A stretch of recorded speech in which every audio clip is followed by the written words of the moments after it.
एकांतवास से बाहर आते ही मैंने दहाड़ लगाई। किनके लोगों? तुम्हारे राजा लौट आए हैं। पर शायद 2000 साल से ताबूत में लेटे लेटे मेरी याददाश्त थोड़ी जंग खा गई थी।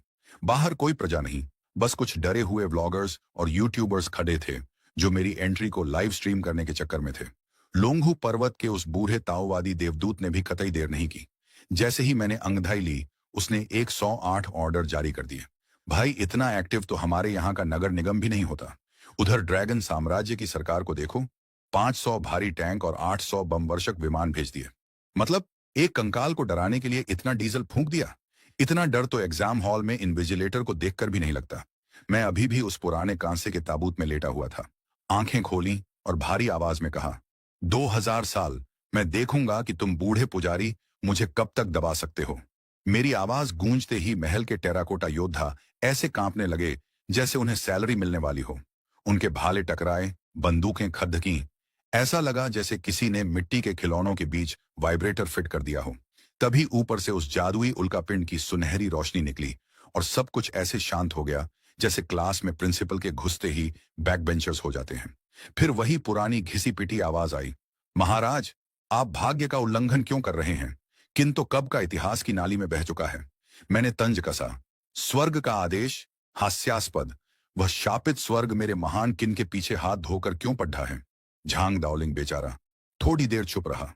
शायद मन ही मन सोच रहा था कि भाई, 2000 साल से सोया था, थोड़ा और सो जाता तो क्या बिगड़ जाता। फिर बड्ढे प्यार से बोला, महाराज, आप जा चुके हैं, अब वापस आकर क्यों रेंट और महंगाई बढ़ा रहे हो? अब दुनिया में शांति है। शांति? मैंने उपहास किया। अगर ये उल्कापिंड मेरे ऊपर सीलिंग फैन की तरह नहीं लटका होता तो मैं 1000 साल पहले ही बाहर आकर इस दुनिया का सॉफ्टवेयर अपडेट कर चुका होता। तुम जैसे साधकों को तो मैं नाश्ते में खा जाता। अब मेरी मुहर ढीली हो चुकी है। अब जब मैं बाहर आऊंगा तो पहले तुम्हारे धर्म को और फिर सीधे उस स्वर्ग को अनइंस्टॉल करूंगा। मेरी दुष्ट ऊर्जा ऐसे भद्दकी कि पूरी घाटी कांपने लगी। झांग दाओलिंग ने आह भरी, विपदा आ रही है। उसे पता था कि मैं कितना भयानक हूं।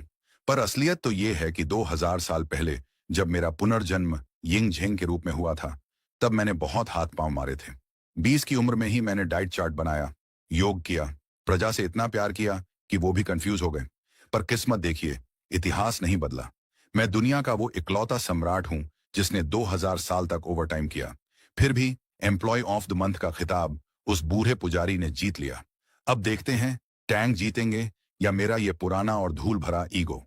साम्राज्य के 37वें साल में जब उल्कापिंड गिरा तो कायदे से मुझे रिटायरमेंट प्लान करना चाहिए था। पर मैंने सोचा, चलो जॉम्बी बनते हैं, 1000 साल बाद नेटफ्लिक्स देखेंगे। पर मेरी किस्मत तो देखिए, जॉम्बी बनने का फैसला भी ऐसा था जैसे नोकिया के जमाने में 5G का इंतजार करना। ऊपर से वो झांग दाओलिंग, बंदा इतना खाली था कि उसने मेरी कब्र के बाहर होम स्टे खोल लिया। खुद तो आत्मा बनकर चिपक ही गया, साथ में लोंगहू पर्वत के उन साधुओं की ड्यूटी भी लगा दी जिन्हें मोक्ष नहीं मिल रहा था। मतलब 2000 साल से मेरी समाधि के बाहर साधु सम्मेलन चल रहा है और मुझे इनविटेशन तक नहीं मिला। अब 1000 साल बाद जब मुझे लगा कि कोई महान योद्धा मुझे आजाद करने आएगा, तो आए कौन? झांग सांड और उसका छपरी गिरोह। ये लुटेरे ऐसे चुपचाप आ रहे थे जैसे मोहल्ले में रात को कुल्फी बेचने वाला आता है। एक लुटेरे ने तो चोला पहनकर घंटा बजाना शुरू कर दिया। भाई, तुम कब्र लूटने आए हो या जागरण करने? और झांग सांड की लीडरशिप तो देखो, खुद कह रहा है चुप रहो, और अगले ही पल उसका चमचा ऐसे चिल्लाया जैसे उसे बिग बॉस का टिकट मिल गया हो। बाहर की हालत तो और भी बदतर है। जिस मकबरे को मैं पवित्र समझ रहा था, उसे सरकार ने टूरिस्ट अट्रैक्शन बना दिया है। लोग टिकट कटाकर मेरी कब्र के बाहर समोसे खा रहे हैं। और ये विशेष पुलिस वाले, जैसे ही झांग सांड ने खुदाई की, पुलिस ऐसे प्रकट हुई जैसे बिना हेलमेट के बाइक चलाने पर ट्रैफिक पुलिस आती है। झांग सांड का लॉजिक सुनिए, अंदर घुस जाओ, वे कलाकृतियों को नुकसान नहीं पहुंचाएंगे। वाह, मतलब मैं सम्राट नहीं, एंटीक पीस हूं जिसे खरोंच भी नहीं लगनी चाहिए।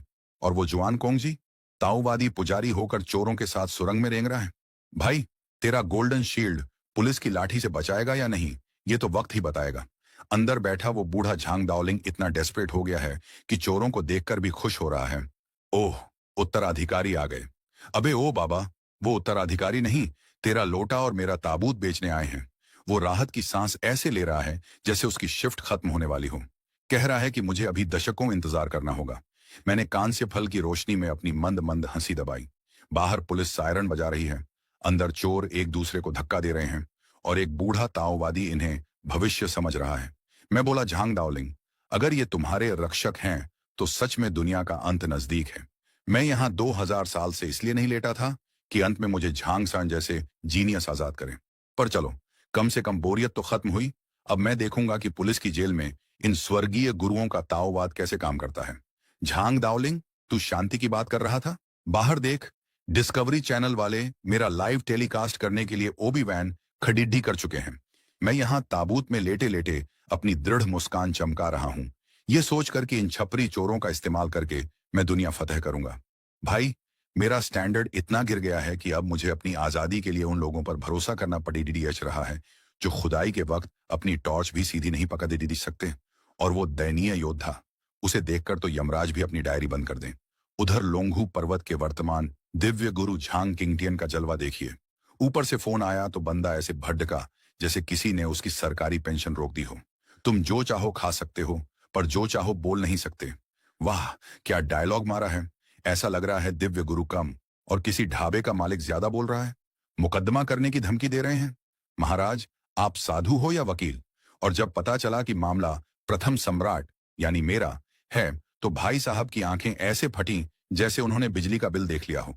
गुरुजी ने अपने स्वर्गीय प्रतिभा वाले शिष्यों को बुलाया। ये वो वरिष्ठ चेले हैं जो भूत राजाओं का सफाया कर सकते हैं, पर इनकी हरकतें देखिए। एक पूछ रहा है, इतनी रात को क्यों बुलाया, कल नहीं बता सकते थे? भाई, ये योद्धा हैं या ऑफिस के वो कर्मचारी जिन्हें मंडे मॉर्निंग मीटिंग से नफरत है? और गुरुजी का सॉल्यूशन, उस चोर शिष्य को मृत्युदंड दे दो। मतलब प्रॉब्लम सॉल्व करने के बजाय सीधे डिलीट बटन दबा दो। गुरुजी चिल्ला रहे हैं, जल्दी करो, भोर से पहले लिशान पहुंचना है। 60 साल पहले 100 भूतों के मेले में फरमान जारी हुआ था और आज मेरे लिए हुआ है। मतलब मेरी वैल्यू अब भूतों के मेले जितनी रह गई है। उधर आध्यात्मिक पत्थर कार्यालय में सरकारी बाबू चश्मा चढ़ाकर चर्चा कर रहे हैं। क्या लाल पीला पत्थर इतना कीमती है? भाई, मैं यहाँ हजारों सालों का इंतकाम लेने की सोच रहा हूँ और ये लोग वहां पत्थरों के रेट डिस्कस कर रहे हैं। तभी ताओवादी कपड़ों में परमपिता और उनके पीछे लाल कपड़ों वाले बुजुर्ग ऐसे आए जैसे किसी अवार्ड फंक्शन का रेड कारपेट हो। और वहां स्वागत करने के लिए कौन खड़े रहा है? एक चश्मा पहने अधेड़ उम्र का मोटा आदमी। वो पूछ रहा है, बूढ़े जियांग, क्या बड्डी घटना हो गई? मैं बोला, झांग दाओलिंग, अगर तेरी पवित्र फौज में ये आलसी शिष्य, मुकदमेबाज गुरु और समोसे खाने वाले मोटे अधिकारी शामिल हैं, तो भाई मुझे आजाद होने की जरूरत ही नहीं है। मैं तो हंसी के मारे ही दोबारा मर जाऊंगा। तुम लोग मुझे क्या खाक रोकोगे? तुम तो खुद अपनी मीटिंग टाइम पर खत्म नहीं कर पा रहे हो। महाराज वापस आ रहे हैं और दुनिया कॉन्फ्रेंस कॉल और मुकदमों में उलझी है। महान किन का भविष्य अब झांग सांड के फावड़े और इन सरकारी बाबुओं के चश्मे पर टिका है। क्या दिन आ गए हैं। झांग दाओलिंग लिशान से गुजरे और मेरी समाधि को बस एक नजर देखा। भाई, ऐसी क्या नजर थी? क्या वो ताओवादी गुरु थे या कोई जजमेंटल पड़ोसी? उस एक नजर के चक्कर में उन्होंने नियम बना दिया कि कोई भी दिव्य गुरु लोंगहू पर्वत में दफन नहीं होगा। मतलब मेरी समाधि इतनी टॉक्सिक है कि पड़ोसी भी घर खाली करके भाग रहे हैं। बूढ़े गुरुजी बड़े कड़वे चेहरे के साथ बता रहे हैं कि मेरी समाधि का लेआउट विचित्र है। फेंग शुई के हिसाब से इसे खजाना होना चाहिए था, पर उन्हें क्या दिखा? एक दुष्ट चील, मानो शवों को शुद्ध करने का स्थान। वाह, मतलब मैंने हजारों साल लगाकर अपने लिए एक आलीशान मकबरा बनवाया और इन ताओवादियों की नजर में वो लाशें धोने का लॉन्ड्री घाट है। और दुष्ट चील का क्या मतलब है? क्या मेरा आर्किटेक्ट डिस्काउंट पर काम कर रहा था? गुरुजी का दावा है कि जो भी यहां दफन होगा वो 100 साल के भीतर मर जाएगा। हेलो, जो दफन होता है वो पहले से ही मरा हुआ होता है। क्या ताओवादी लॉजिक भी आजकल by one get one free पर चल रहा है? एक मरा हुआ आदमी दोबारा कैसे मरेगा? इसे डबल डेथ कहते हैं या बस ओवर एक्टिंग? जब गुरुजी ने खुलासा किया कि यह प्रथम सम्राट किनशी हुआंग की समाधि है, तो चेलों का रिएक्शन देखिए। एक कह रहा है, पंथ प्रमुख, क्या आप झूठ बोल रहे हैं? रात काफी हो चुकी है, चलो कुछ मजे करते हैं। भाई, दुनिया तबाह होने वाली है। सम्राट जॉम्बी बनकर बाहर आ रहा है और चेले को मजे करने की सूझी है। ये लोंगहू पर्वत के साधु हैं या किसी कॉलेज ट्रिप पर आए हुए बैक बेंचर्स? इन्हें कैलेमिटी से ज्यादा फिक्र इस बात की है कि कहीं गुरुजी उनकी नींद खराब न कर दें।